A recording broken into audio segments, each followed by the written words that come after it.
Il est minuit 36 sur Europe 1, vous êtes sur la libre antenne et nous accueillons Ziad Ali. Bonsoir Ziad Ali. Bonsoir. Bonsoir. D'où nous appelez-vous Ziad Ali? Je vous appelle des Yvelines, de Saint-Germain-en-Laye, plus exactement. Saint-Germain-en-Laye, d'accord. Quel âge avez-vous? Oh, 62 ans. J'y crois pas, mais c'est vrai. Ils sont là. Eh ben oui. Mais peut-être pas dans la tête, vous savez. C'est tout ce qui est dans la tête qui fait le reste. Oui, c'est ça. Alors, vous m'appelez pourquoi, Ziad Ali? En fait, je suis un artiste peintre et sculpteur. Oui. Et depuis 2011, 17 juin 2011, j'ai l'impression de faire un cauchemar et avoir du mal à me réveiller. Voilà. Ou bien faire des rêves étranges et de pas pouvoir me réveiller. Alors, quand j'y pense, en fait, je me rends compte que ce n'est pas des cauchemars, ce n'est pas des rêves, mais c'est de la réalité. Alors, je vais expliquer très rapidement. En 2011, en juin 2011, le 3 juin 2011 plus exactement, j'annonce à mon ex-femme que je vais divorcer. J'ai demandé à divorcer, Oui. et que cette fois, je ne reviendrai pas en arrière, puisque elle avait des crises de violence, elle refusait de se faire soigner en dehors des hospitalisations forcées. D'accord. Elle était sujette à des crises d'hystérie. Comment décririez-vous ça? Oui, alors il faisait de la violence, il balançait d'un seul coup, Oui. par exemple un bouilloire plein de l'eau bouillante Oui. sur ma figure, il cassait tout dans la maison. Oh là là. Et puis 2 minutes après, en fait, il était tout contente. Et puis 5 minutes après, on aurait pensé que le monde s'était écroulé et puis qu'elle était restée en dessous. Enfin voilà, elle avait Elle était cyclotimique. Voilà, bon, en tout cas, il avait des problèmes psychiatriques qui étaient connus déjà, puisqu'elle a été assez régulièrement hospitalisée de manière forcée, parce qu'elle voulait pas se faire soigner toute seule. Donc le 3 juin 2011, je lui annonce que cette fois je vais divorcer, et nous avions deux garçons, dont un qui avait à l'époque 1 an et un de 3 ans. Le 15 juin 2011, il me dit je vais aller faire jouer les enfants dans un grand parc à Paris. À l'époque, j'enseignais le dessin peinture aux adultes. À 19h, j'étais dans ma classe, on me téléphone et une dame me dit au bout du fil que nous sommes l'aide sociale à l'enfance des Yvelines. Votre femme est venue nous voir ce matin. On a appelé un psychologue. On a vu que il racontait des choses décousues. Donc, on a diagnostiqué qu'elle avait des problèmes psychiatriques. On lui a pris vos 2 petits bouts de chou qu'on n'a pas voulu qu'elle parte avec, puisqu'on n'a pas pu vous joindre. On les a placés dans 2 foyers différents de la région parisienne. Oh là là. Voilà, à ce moment-là, à un moment donné, dans la classe, d'un seul coup, j'avais une espèce d'absence. Les élèves, j'ai vu, c'était des adultes en me disant « Oh Ziad, ça va? Qu'est-ce qui t'arrive ?» Et là, à ce moment-là, j'avais des sentiments assez étranges. À un moment, à la fois, j'étais content que les enfants soient mis à l'abri. À la fois, je pensais aux enfants, ce qu'ils auraient pu subir. Mais je n'avais jamais entendu parler de l'aide sociale à l'enfance. Je ne savais même pas ce que c'était, en fait, à l'époque. Bien sûr. Et au bout je demande à voir mes enfants. On me dit non, mais monsieur, vous ne les verrez qu'une fois passé devant le juge des enfants dans 15 jours.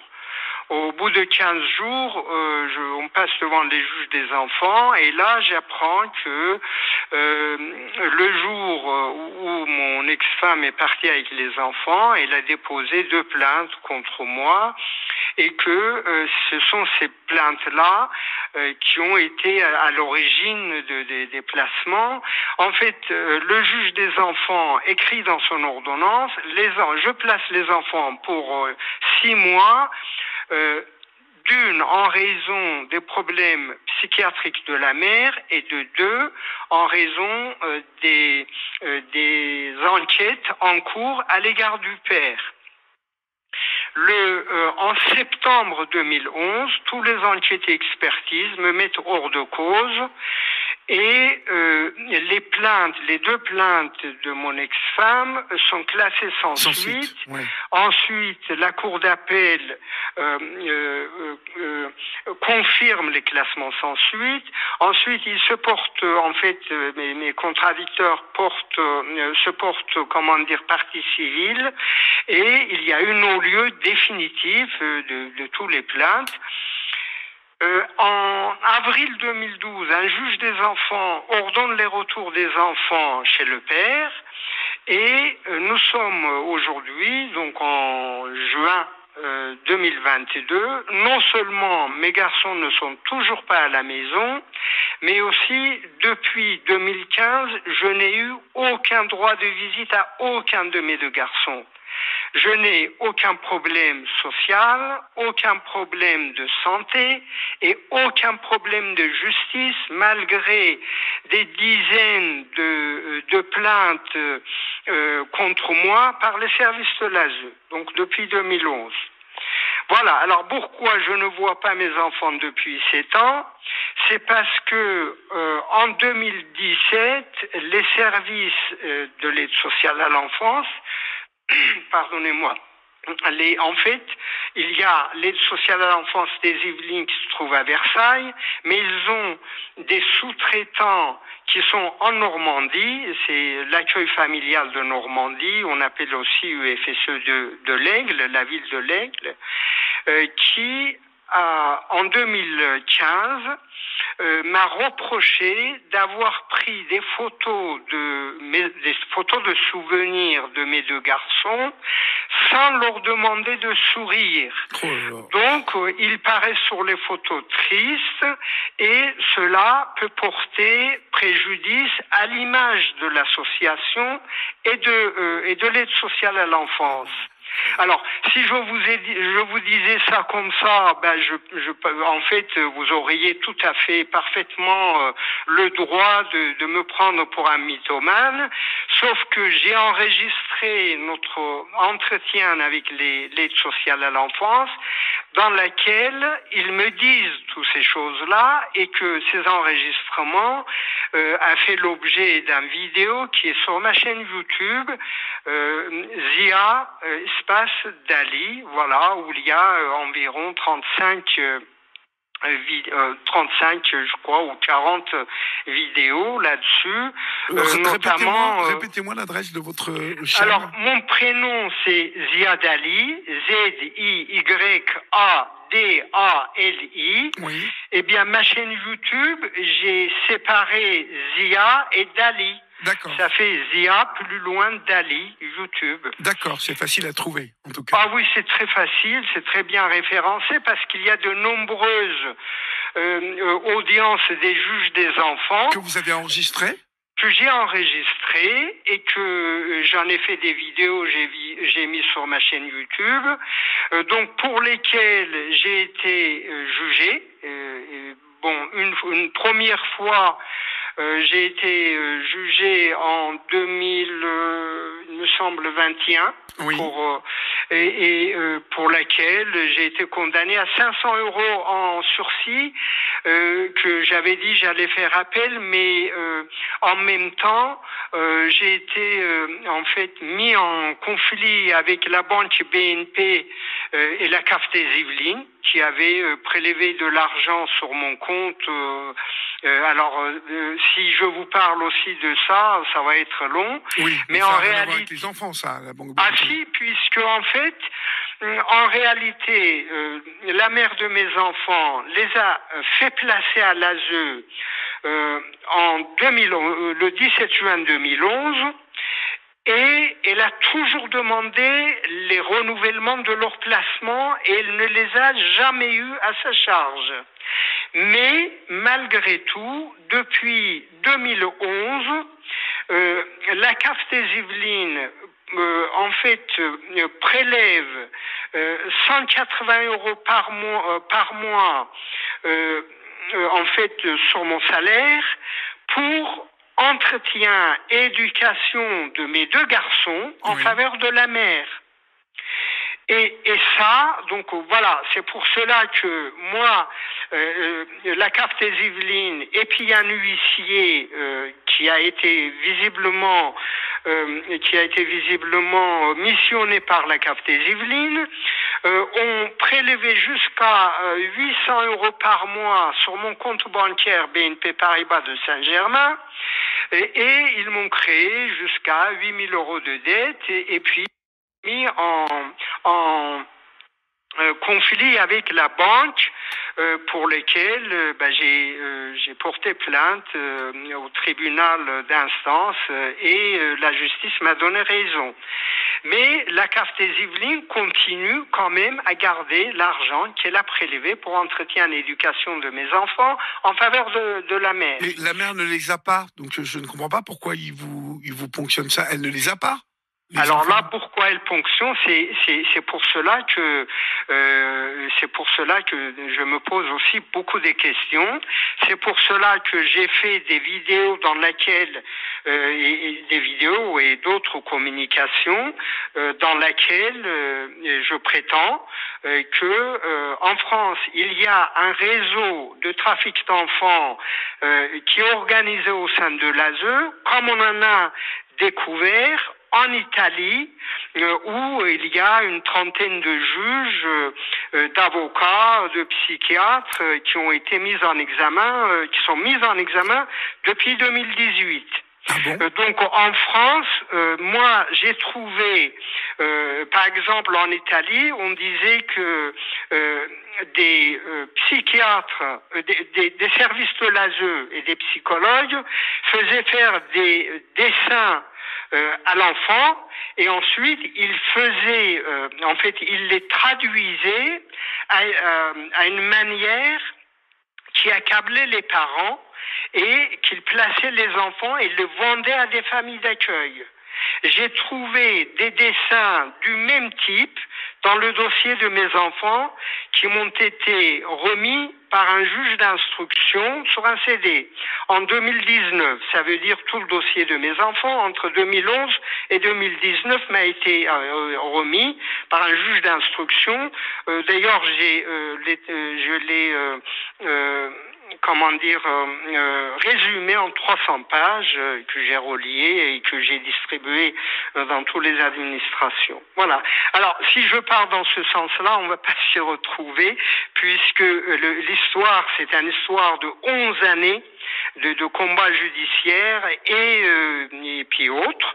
Ça fait 11 ans que vous n'avez plus vos enfants, Giadelli? Eh bien, ça fait 11 ans que je ne vois pas mes enfants grandir. Non, c'est fou.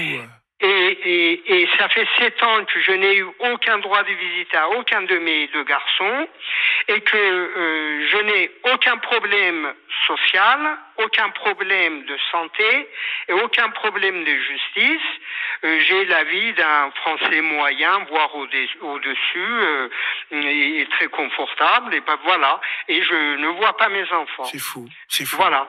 Donc c'est pour cela que j'ai enregistré l'audience des juges des enfants. Je vous invite à aller les voir. Ce sont sur ma chaîne YouTube. Je vais aller les voir dès ce soir. Voilà, et le dernier, ça s'appelle audience d'un juge des enfants rapporté à la justice pénale. Voilà. Et effectivement, ce sont des audiences que j'ai remis aux juges d'instruction et autres. Donc c'est pour cela qu'au départ, je vous disais que j'ai l'impression d'être endormi et faire des cauchemars et avoir du mal à me réveiller. puisqu'il y a entre la réalité et cette réalité qui est assez étrange, voilà, on est perdu quand on est dans cette réalité. Et je pense que vous devez vous sentir totalement impuissant. Ça n'est pas Alors, impuissant, je veux vous dire, moi, je suis artiste peintre et sculpteur, donc j'ai beaucoup de possibilités d'évacuer, oui. Contrairement à beaucoup des parents qui se suicident, malheureusement, qui s'énervent et qui balancent un gifle quand on le provoque et qui se trouvent pour 2 ans en prison, j'en connais. Moi, on m'a fait les pires des cauchemars, j'ai résisté. Hein, par exemple, je vais vous donner un exemple. Je voyais mes garçons après plus d'une année de séparation absolue. Je leur avais emmené des tomates cerises de mon jardin dans une sac en tissu. Oui. Et un de mes garçons qui avait 5 ans, il a pris une de ces tomates cerises, il l'a mis dans sa bouche. Eh bien, cette visite était médiatisée. Oui, ça veut dire qu'il y avait 3 personnes qui surveillaient cette visite, notamment le chef de service de l'UFSE de l'Aigle, qui a bondi sur l'enfant, lui a arraché le tomate cerise à la bouche, et l'enfant a commencé à pleurer. Il était à moins d'1 mètre de moi, en me fixant de regard, et chaque parent peut comprendre que il faut avoir des nerfs en acier pour résister à de telles provocations.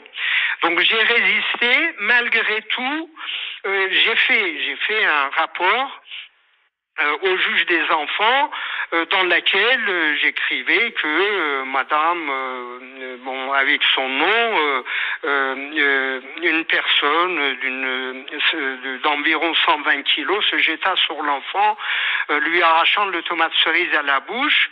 Et le fait que j'avais écrit cette personne, je l'avais désignée par sa physique, cette institution a porté plainte contre moi. Bon, j'ai jamais été condamné puisque maintenant les institutions se rendent compte qu'il y a quelque chose qui ne va pas dans cette histoire. Il y a quelque chose qui ne va carrément pas. Et votre ex-femme dans tout ça, elle peut voir vos enfants? Alors, je vais vous dire, elle en fait, comme elle a toujours demandé les placements, elle a déjà fait placer les enfants, elle a toujours demandé les renouvellements de leur placement, et pour cela, on l'instrumentalise en disant que voilà, c'est madame, mais en fait, on fait des rapports au juge des enfants en disant, par exemple, que madame a vu ses enfants pendant 12 heures en 2021. Eh bien, pendant l'audience du juge des enfants en 2022, l'avocat de madame a dit non, madame n'a vu ses enfants que pendant 1 heure courant toute l'année 2021. Donc, comme les parents ne voient pas les rapports des services de l'ASE, ils écrivent ce qu'ils veulent et ils manipulent les juges des enfants qui se laissent d'ailleurs facilement manipuler. Pour vous, Ziad Ali, en fait, que vous êtes victime de quoi? À part, bien évidemment, on vous sépare de vos enfants, on vous prive de vos enfants, alors que, comme vous l'avez dit tout à l'heure, vous êtes un Français vivant bien, avec tout ce qu'il faut pour élever vos enfants. Que vous reproche-t-on dans le fond? Eh bien, ce qu'on me reproche, justement, on me prive de mes enfants parce que j'ai pris des photos sans sourire. D'autre part, eh bien, non, moi... Mais à la base, Ziad Ali... à la base, rien. Oui, en 2012... non, rien. En 2012, un juge... Pardon? On place vos enfants parce que madame... vous n'êtes pas là, vous êtes en train de travailler, si j'ai bien compris. Non, il y a 2 raisons bien distinctes. Premièrement, en raison des problèmes psychiatriques de la mère, oui. Et deuxièmement, en raison des enquêtes en cours à l'égard du père. Mais quelle enquête, puisque vous n'aviez Eh rien? bien, parce que mon ex-femme avait porté plainte en disant que je l'aurais violée et que j'aurais violé deux garçons de 1 et de 3 ans à l'époque. Mais tous les enquêtes et expertises m'ont mis hors de cause en septembre 2011 et que tous les plaintes, les deux plaintes ont reçu des non-lieux définitifs. Donc, il n'y a pas le sujet d'origine. Les services de l'ASE, visiblement, moi j'ai été dans un meeting de président de conseil départemental des Yvelines et il y a une vidéo sur ma chaîne YouTube, vous pouvez la voir et je lui dis texto que monsieur, vos agents, visiblement, vendent nos enfants à des familles d'accueil et ils ne peuvent plus les récupérer. C'est ça qui s'avère. Et moi j'ai découvert une espèce de réseau d'escroquerie en bande organisée. Dans toutes ces histoires, une demi-heure c'est pas suffisant pour les raconter, mais je vais vous dire, j'ai construit en tant que sculpteur une pyramide en bois massif traité à l'huile de lin et à l'ail comme à l'ancien, qui fait 5 mètres par 5 mètres sur 7 mètres de haut, dont à l'intérieur il y a 36 mètres carrés habitables. Je l'ai construit donc entre juin et septembre 2021 à Manou, dans le département 28, et qui va être dédié à tous les victimes des abus de faiblesse, abus de pouvoir et escroquerie en bande organisée et tous les trafics, on fait des espèces de trafics organisés au sein de l'ASE. Cette pièce va être exposée où, en fait? Et il est à Manou, sur un terrain de 4 hectares à Manou, à 6 kilomètres de Senonches, dans le département 28. Oui. Et il y a beaucoup d'élus, des avocats, des lanceurs d'alerte, des associations et des victimes qui vont se réunir à Manou, dans cette pyramide, le 26 juin 2022, le dimanche prochain. Et là, chacun va essayer de parler de ses expériences en rapport avec l'aide sociale à l'enfance. Il y a de toute façon un gros problème de gouvernance, il y a un gros problème de fonctionnement, il y a une nécessité vraiment de revoir la manière dont on traite tous ces placements d'enfants, de revoir l'organigramme, car souvent des familles sont soumises à un éducateur ou une éducatrice qui fait la pluie et le beau temps. On l'évoque souvent sur cette antenne. Malheureusement, on manque de temps et j'aimerais que l'on puisse continuer cette discussion avec vous. Ce que je vous propose, c'est que nous la reprenions la semaine prochaine, Jihad Ali, si vous le voulez bien. Alors, je vais prendre mon cahier, juste si vous voulez bien. Non, mais là, ce que vous allez faire, vous ne raccrochez pas et Florian va voir ça avec vous. Et oui. Je vous rappellerai après le happening donc de dimanche prochain. D'accord? Et vous n'avez pas la possibilité d'envoyer un collègue à Manou? On va voir ça. Super. Ne raccrochez pas. Ne raccrochez pas. Non, je ne raccroche pas, non. Je garde. Très bien.